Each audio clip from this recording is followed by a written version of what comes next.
First of all, I want to give Carnegie Mellon credit for coming down and their Division III school, one of the premier academic schools in the country.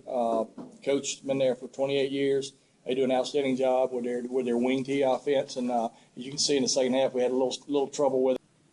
You made some interesting decisions on some punt returns. Oh, yeah, man. Those punt returns were... You're looking for – I know you're used to an over-the-shoulder catch on a pass, but not over the shoulder on a punt. Those punt returns were catching me off guard, I'll tell you. They were coming in like a knuckleball. I mean, those and every really one of them, wasn't it? Yeah, it was tough to judge. So Peyton and I actually tried to switch it up. They had kicked it in the boundary every time, and Peyton was like, I'll go to the boundary this time and catch this one.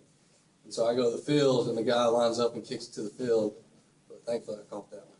So then you will go back to the 10 and you get stopped. Then there's a penalty, and then you go back and run 20 yards again. Yeah, I know. Go back, running 30 yards, get the ball and then trying to make something happen. That'll wear you out, especially twice in a row. So. And they were punting a lot. They were punting a lot.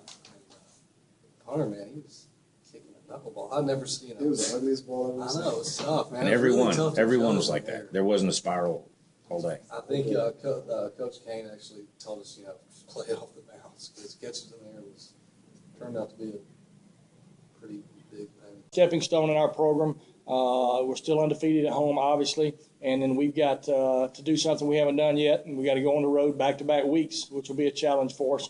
And then the rest of our games are conference schedules in the Pioneer League, and I can guarantee all of them will be very tough teams that will play today. Well, one thing we did when we came out the second half, we left our starting offensive line in and put our backup quarterback in, Michael Haynes, and we wanted to get him in with our first offense because in practice you split the practice up and the ones will go half the snaps and then the twos will go half the snaps, and he's always with the twos. So it was good to get him in there and see him run around and make some plays with his feet and then throw the ball a couple times. I mean, we threw a pass on the very first play and he hit J.T. Palmer on an out route, so that was big for us. And big for him and his confidence. So that kind of gets us a chance to evaluate him as we go forward.